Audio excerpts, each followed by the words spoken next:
បរិបទពីរនាក់នេះគឺត្រូវបានក្រុមមនុស្សមិនស្គាល់មុខមួយក្រុមបានធ្វើការស្ទាក់ផ្លូវគណៈពេលដែលពួកគេកំពុងតែធ្វើដំណើរកម្សាន្តនៅក្នុងប្រទេសមិចកូបងប្អូនបាទទស្សនីបងប្អូនទាំងគ្នាយើងខានចេញវីដេអូយូរដែរ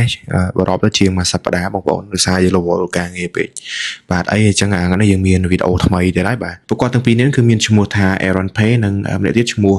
Logan Howard ពួកគាត់គឺជាអ្នកថតរូបបាក់សីបងប្អូនលក្ខណៈថាគាត់ធ្វើដំណើរឆ្ងាយផ្សងព្រេងដើម្បីតាមថតរូបសត្វស្លាបអីចឹងណាបាទលក្ខណៈសត្វស្លាបកម្រ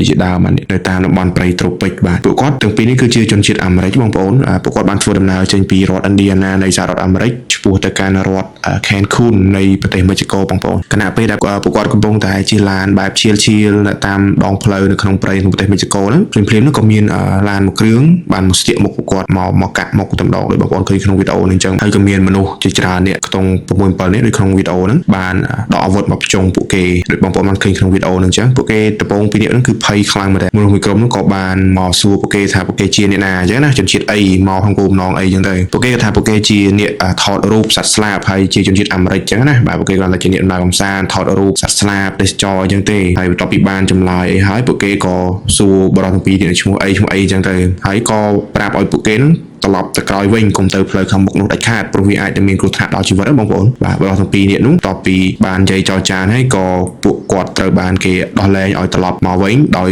ឲ្យទៅមុខទៀតទេឲ្យជិះឡានត្រឡប់ទៅក្រោយវិញបាទហើយក៏ត្រឡប់មកក្រោយវិញដោយសុវត្ថិភាពអញ្ចឹងទៅបញ្ជាក់បងប្អូនហេតុការណ៍ហ្នឹងកើតឡើងតាំងពីឆ្នាំ2020មកម្លេះប៉ុន្តែទើបតែប្រហែលឆ្នាំចុងក្រោយនេះវីដេអូគឺផ្ទុះមែនទែនតាមអ៊ីនធឺណិតតាម TikTok ហើយទៅពួកគាត់ទៅបានសារព័ត៌មានបានសាកសួរដូចជាសម្ភាសពួកគាត់ដូចក្នុងវីដេអូអញ្ចឹងបាទ